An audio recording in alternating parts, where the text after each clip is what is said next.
Hi, Soma Church. It's so lovely to be here with you again as part of this series on the topic of sex. Hopefully by now you're all equipped with a good and clear understanding of the theology of sex, the story we're in, a vision for what it means to flourish in this space, a knowledge of where to see that in the Bible, and an understanding that it's not something we just do, but part of our formation as Christians. But the ultimate question is, how do we put all this into practice to make positive changes for our life? This is where the rubber hits the road and is ultimately the most difficult part.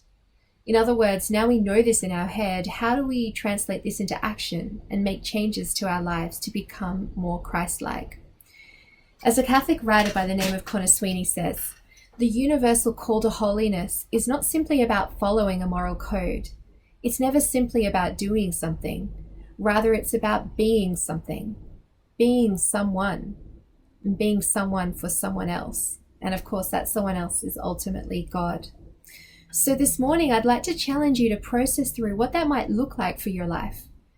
Because the challenge is we absorb so many mixed messages in this space of sexuality without realizing it, both from secular culture and even through the church, through social media, TV, porn, peers, and our upbringing. Messages around what you should and shouldn't do, how you should act, what you should like, male, female roles. It's hard to know what part we've actually played in directing our own sexuality, or whether everything has just happened to us and we're a consequence of all of it with no ability to change or grow in light of a gospel-shaped understanding of sexuality. Because let's be honest, after all, when do we actually get the time to slow down and process through healthy and unhealthy messaging in our lives and the way it might be impacting on us amidst the busyness of life? So today will be that time for you to stop and process. We'll be doing a bit of digging in the garden, so to speak. And if you watch my session on the pastor's heart, you would know that I like to use a garden metaphor for talking about sexuality. But this isn't my own original idea. It was actually straight out of the Bible, where gardens are regularly used to describe the sexual space. And you can see this here in the few verses that I've pulled out of Song of Songs. So it all started in a garden. But the thing about a garden is they're always growing, right? They're dynamic. So for example, your garden is going to look different from one day to the next. And it's not like you'll be able to go back and say, can we make it look exactly like it did 2 years ago? So it's really important to roll with the punches and to be realistic about the fact that this aspect of your life is constantly evolving. And there'll be times that it won't always be so great, and times that it will. Your garden will grow according to the season you're in, which brings both challenges and benefits. So right now, for some of you, you might be in a unique season where you might feel in optimal health, with the right measure of hormones to get you going, and where you have time to look your best. But for many of you, you might be married with 3 children like myself, busy, tired, exhausted, homeschooling and working from home, or perhaps even battling menopause or a barrage of health issues. Your sex life will look different through the ages, and that is normal and natural. And the reason why I think at some stage, every person will need sex counseling, because change and challenges are inevitable in this space. Your garden will also need attention and constant weeding. And you know what? You can't force growth. You can't stand on the side of your garden and just say, grow. I said grow. Instead, a garden grows in response to how you tend to it, what you expose it to. And finally, gardens are resilient. And where there's been destruction, there can be regeneration. Now, I'm told that you're a rather creative church, so if you're up for it, what I want you to do is grab some coloured pencils and art paper. And I want you to start by representing your garden visually. Don't think too hard about it, because the thing about art is it sort of comes from a different part of your brain than logic. So just go with it for now and then let it speak to you at the end. And don't get too caught up on it looking perfect. Just find a color you're drawn to, let your hands start drawing shapes, swirls and stick figures, or writing words if that's easier for you. Just remembering that no one's judging your picture. No one will understand your picture. You don't even have to show anyone this picture of yours. The process is literally just for you. So start by simply representing your garden in some way. Maybe think about some features that may define your garden. Do you like lots of leaves or flowers, sunshine, statues, gnomes, big plants or little plants, water features? So I'm just going to give you a moment to start drawing the garden as you would like to represent it, one that represents your sexual garden right now.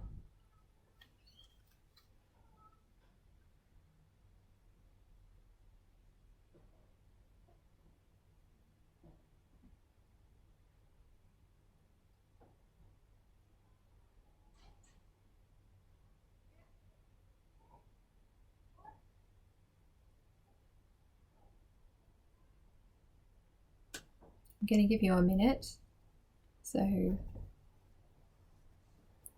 feel free to get creative, or at least if you like, if you're more visual in your imagination, you can imagine your garden if that's easier.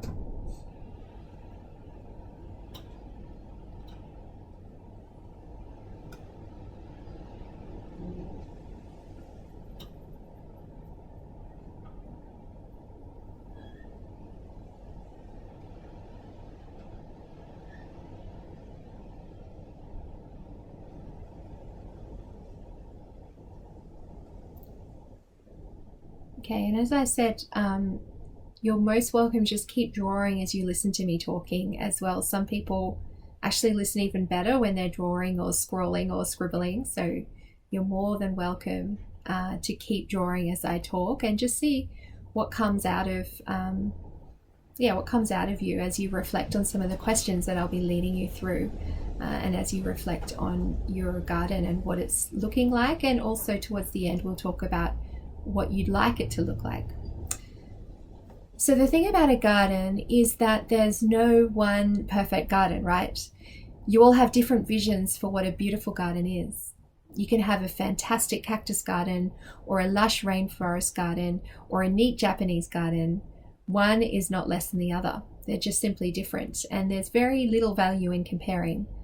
But of course, it's important to recognize that the needs of each of these gardens will be different, the way you tend to them. And in the same way, there's no way of comparing your sexual functioning to anyone else's. It'll look different, and it'll require different forms of nurturing. But one style is not necessarily better or more normal than another. And of course, you can be normal but not common, in the same way that an orchid garden is rarer to find, but nevertheless still healthy and beautiful. God made all of us so differently and beautifully, and it is important to remember that. Now, I also want you to think about what season you're in and the weather conditions of that garden right now as it is. Is it sunny and warm, or rainy, grey, stormy, quiet, blooming, busy, leafy? Just represent this in your picture somehow. Remembering that it's not about having the best sex life you can possibly have, the most beautiful, amazing garden, but a mutually satisfying one that can adapt to these different seasons and is good enough. So I'm going to give you a moment to do that, to reflect on your seasons that you're in. And I love that verse from Ecclesiastes chapter 3, verses 1 to 8. I'll read it out as you do this little part of your picture.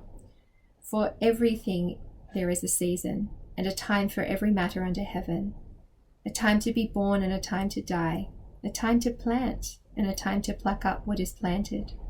A time to kill and a time to heal. A time to break down and a time to build up. A time to weep and a time to laugh. A time to mourn and a time to dance. A time to cast away stones and a time to gather stones together. A time to embrace and a time to refrain from embracing. And I think that beautifully encapsulates the different kind of elements of the sexual garden, that there are different times for different things and different activities. So just taking a moment to reflect that season that you're in right now, not judge it, but just accept that that's what it is right now for you.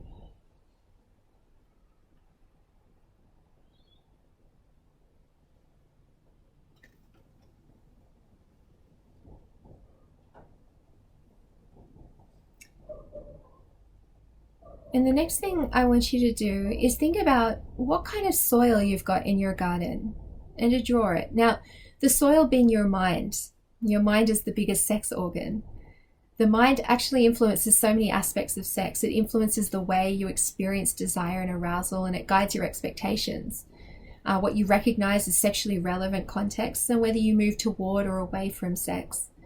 The limbic system is responsible for powerful emotional responses, which often play a part in sexual experiences, and even orgasm itself can be seen in very specific brain patterns. So take a moment to think of the condition of your soil, and while you're thinking about that, what you're putting into your mind. Is your soil nutrient-rich soil, dry, wet, in need of some dynamic lifter?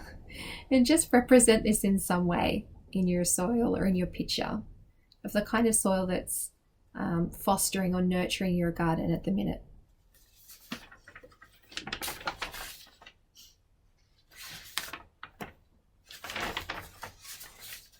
And there's a lot that you can do with your mind. I'll read out the verse. I think even the Bible backs this. It says, "Do not conform any longer to the pattern of this world, but be transformed by the renewing of your mind." So there is a lot of transformation that happens at the mind level. So it is really important to reflect on this. And at this point, I also want to highlight the way that the world around us can sometimes put toxins into that soil that slow down growth in our garden. For example, check out some of these images from the internet, and even though they might make you laugh at first, just notice what the underlying messaging is underneath all of these comments and headlines. So, it might be you're inadequate unless you look a particular way. Or 7 ways to look hot implies that you're not hot already. There's assumptions around it coming down to technique, needing to last longer, or how sex, when it's bad, is still good. It's just so unhelpful, that particular message there. There's massive judgment around virginity and the assumption that someone might leave you if sex isn't good. So just take a moment to notice the messaging there in some of the headlines. And we see this all the time in magazines, online, the internet, without even realizing what's actually at the core of some of these messages. And then when we watch TV shows, be super careful about their messaging too. I'm not saying don't watch it, but be curious about the subtext. How do they portray emotional connection, intimacy, affection, consent, respect, safety, and health? Or maybe they don't. Are you seeing a slow lead up, the fumbling involved in trying a new position, the care and communication required throughout and afterwards? Of course not, because quite frankly, it would be boring to watch. So forming realistic expectations are important in this space, and really getting to know what you like rather than being told what you should like is crucial. Being curious about what arouses you, slowing it right down, and not being afraid to fumble will give that soil the right conditions for optimal growth. The other thing you can unfortunately do to your soil is give it an artificial accelerant like porn, something that artificially speeds up growth and is indiscriminate, accelerating weed growth more than anything in the garden, which can also lead the garden to becoming quite dependent on this stimulant for any sort of growth. And speaking of that, speaking of weeds, now I want you to draw a few weeds, really thinking about the specific messages that you've been given or come to believe about sex that might actually strangle the healthy plants in your garden and prevent them from growing. And I've actually put up a few ideas and a few common weeds that I find growing in people's gardens. And just notice if any of these resonate. Be truly honest with yourself as you read over it as to whether or not you have aspects of these beliefs that are present within you or within your relationship. And think about where they come from. And in a moment, we'll have a bit more of a reflection around what we do with these weeds. So I'm going to give you another minute to draw up some weeds in your garden. Notice where they're placed. Do they take a central position? How big are they? How healthy are they? And also think about specifically what that weed is.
Okay, so if one or more of these messages resonate, I really want you to ask yourself, where did you get these ideas from? Where did they come from?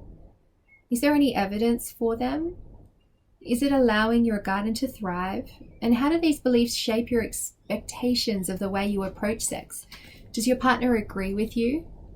And what would sex look like if you pulled out one of these weeds?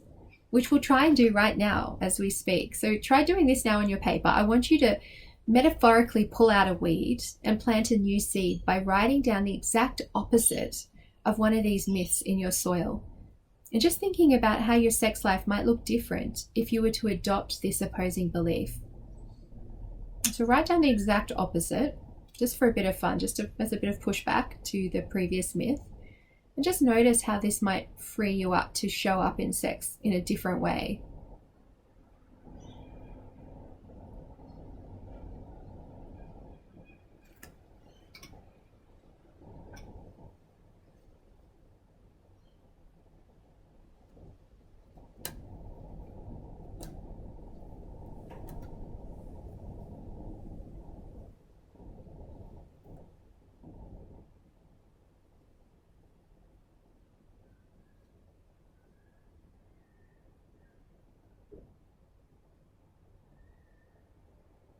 And based off our 1 Corinthians verse that we heard in my first talk around love rejoicing in the truth, I want to say that truth is an important aspect here.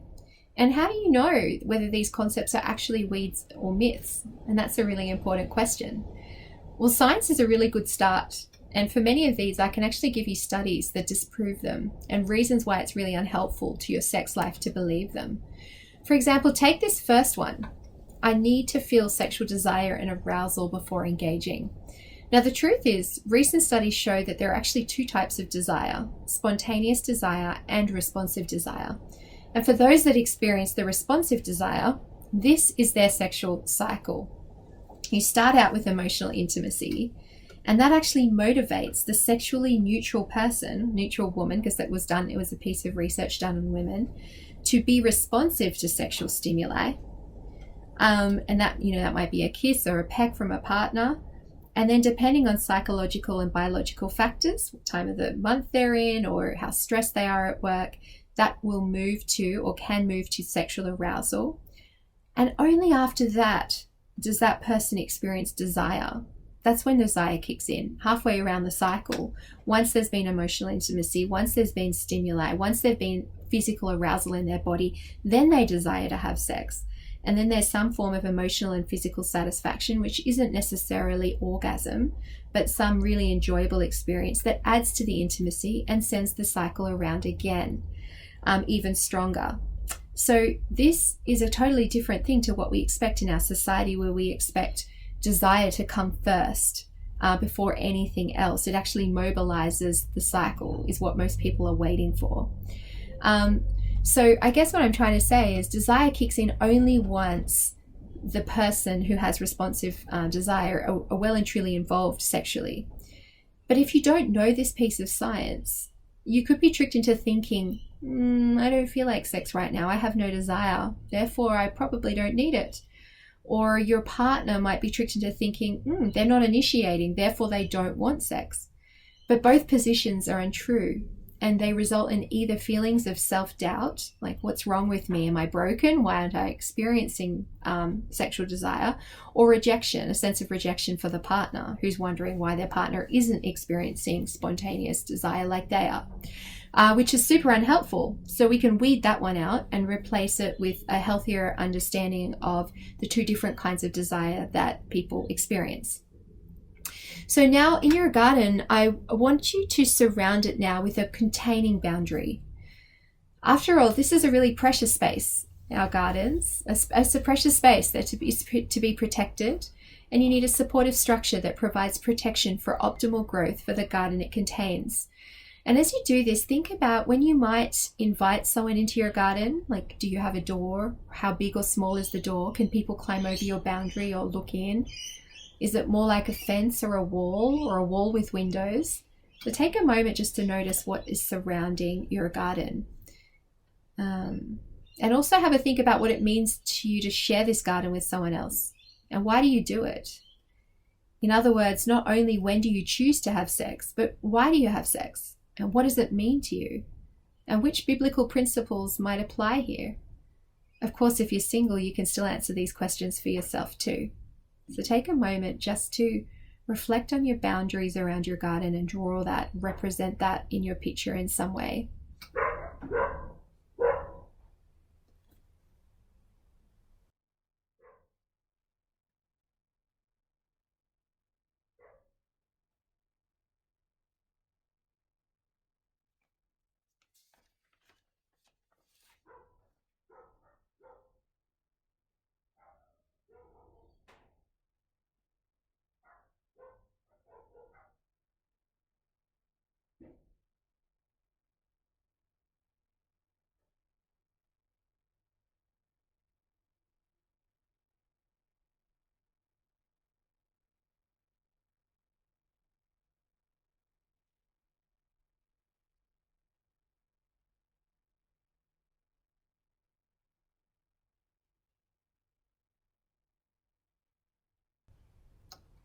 Okay, so I want to highlight here that having boundaries around your garden, like many Christians do, does not mean that you're sex negative.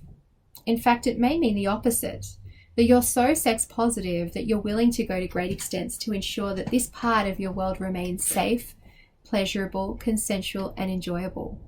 It also doesn't limit the possibilities for the garden within. It simply means that there are requirements to be let into the garden that must first be met. And in some ways, given the preciousness of what lies within, that's a very wise approach that God has given to us. The other thing that is important here is to start listening and trusting all of your body to be able to discern your boundary. And let it pick up on cues. Notice feelings of danger or discomfort so you can start to discern when you're all in and when you're not, so that truth and mutuality can be brought safely into this sexual space. Now in the garden, I want you to represent those physical parts of you that are sexual. You might want to represent it as a flower or a shape or distinctive color or anything really that represents those physical sexual parts of you. And just think about how well you know those parts of your body and how they function. How comfortable are you with those parts, the way they function, their appearance, their smell? Are they in the center of your garden or tucked off to the side? Just take a moment to reflect that in some way in your garden.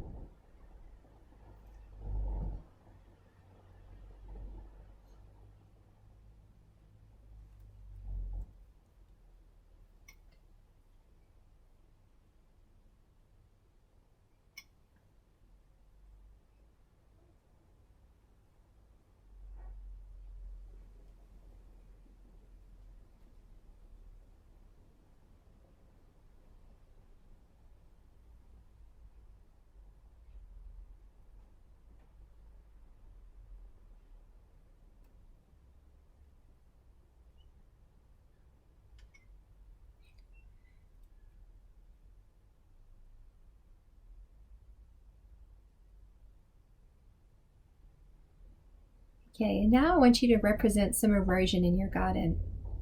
Somewhere where your garden requires some restoration.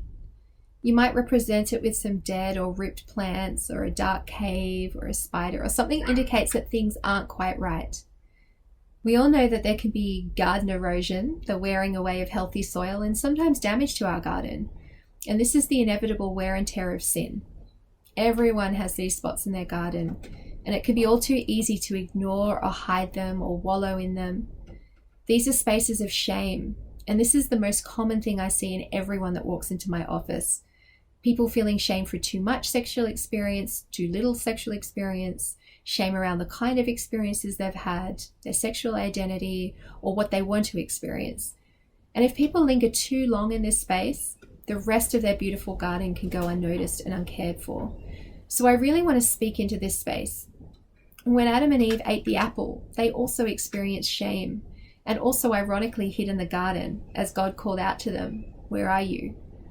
In other words, we have choices here. We can totally ignore that part of the garden, or we can continue to hide there and ignore all the other parts of our garden. We can acknowledge it but do nothing or justify it away. Or we can do the work and ask God to help us restore that space in our life. As I mentioned in the last talk, How can you use this part of your garden to realize your need for a restorative God and draw closer to Him? Do you have the courage and motivation to lean into this part of the garden and get working? Hard working. Asking for help from Him and others, and knowing He can work with and through these imperfections to make that part of your garden beautiful again, and to point others to that place as a display of His splendor. And when I think of this concept, I'm actually reminded of this verse from Isaiah chapter 61, verses 1-3. And this is also an image I captured after the bushfires a few years ago. He sent me to bind up the brokenhearted, to proclaim freedom for the captives and release from darkness for the prisoners, to proclaim the year of the Lord's favor and the day of vengeance of our God, to comfort all who mourn and provide for those who grieve in Zion, to bestow on them a crown of beauty instead of ashes, the oil of joy instead of mourning, and a garment of praise instead of a spirit of despair. They will be called oaks of righteousness, a planting of the Lord for the display of His splendor. So here we see how God is willing and able to bring beauty from ashes, joy instead of mourning, in the hope of planting us in righteousness and it pointing others to Him. And finally, I invite you to draw some fruit in your garden. Think about what kinds of fruit you want your healthy garden to yield. What do you want to enjoy in that garden? Safety, love, joy, adventure, humor, acceptance, fun, creativity. And how can you abide in Christ to enjoy this fruit? Just take a moment.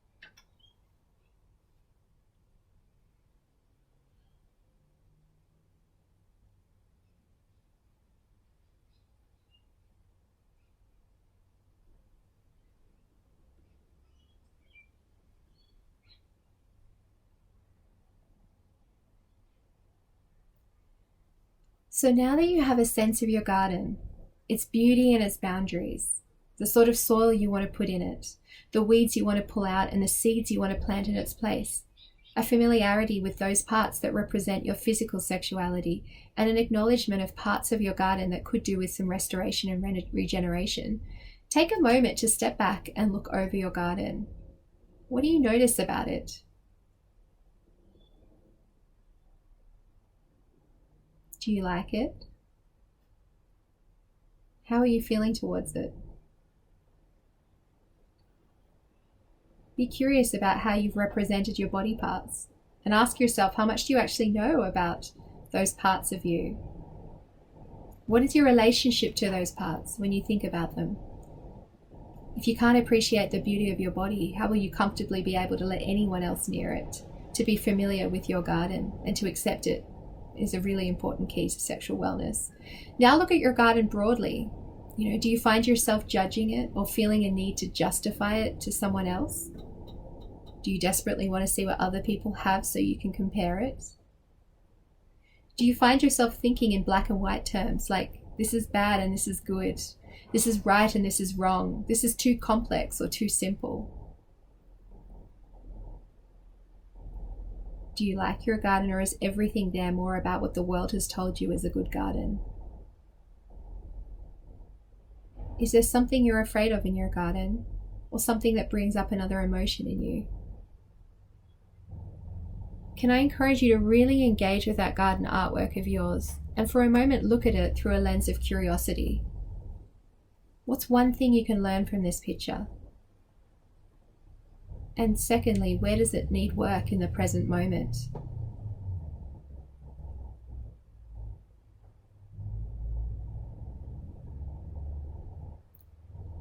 You might also want to have a think about what you want to do with your art. Will you file it away or rip it up or show your partner?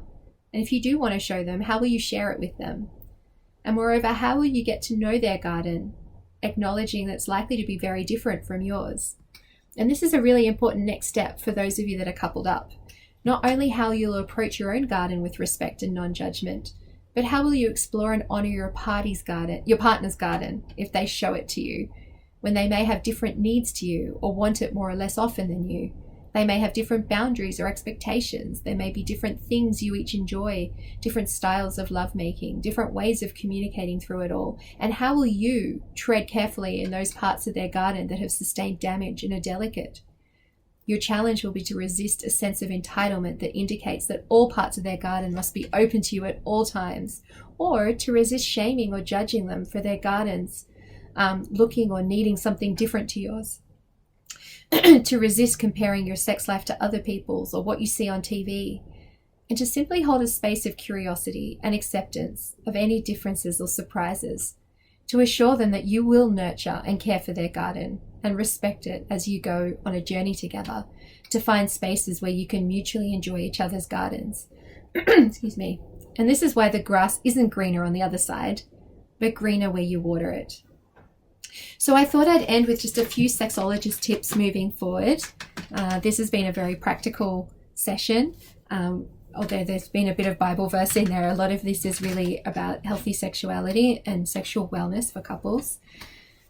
Firstly, believe that your garden is good, purposeful, unique, and worth exploring. Use God's boundaries to orient and shape your sex life. Excuse me. Be on the lookout for garden erosion and know that sin is no longer our master, and there is room for growth, self-control, and restoration through Christ. Know that sex doesn't come naturally. It's an art form that takes practice and exploration, so explore it slowly and curiously. Get rid of goals, and don't assume you know what your partner will like based on a technique or what you yourself enjoy. Facilitate safety and mutual respect in the relationship by having healthy boundaries and acceptance of each other's differences. Have courage to have real conversations and try and do them outside of a sexual interaction. Find the time and resources to invest into your sexual life and sex life together. Build up self-esteem by seeing each other as Christ sees you. Identify modifiable factors like sleep deprivation, stress, physical changes, nighttime rituals, and work with the sexual context. Understand that there are different pressures placed on both people, and it's not a competition, but a partnership. And don't be afraid to pray for this part of your life. That's such an important one. And I also want to say, if you're struggling in your garden or it's starting to feel dangerous or anxiety provoking, you might need help from some professional gardeners, and that's totally okay. I'm one of many sex therapists out there that you're most welcome to come to with questions, but there are also relationship therapists that specialize in this space as well. And they're really a great option to process through with in terms of as you reflect on how you want to help your garden thrive. And at this point, I'd love to open the floor to comments about what stood out to you during this process, or any questions, or what you noticed about your garden. How is your garden growing?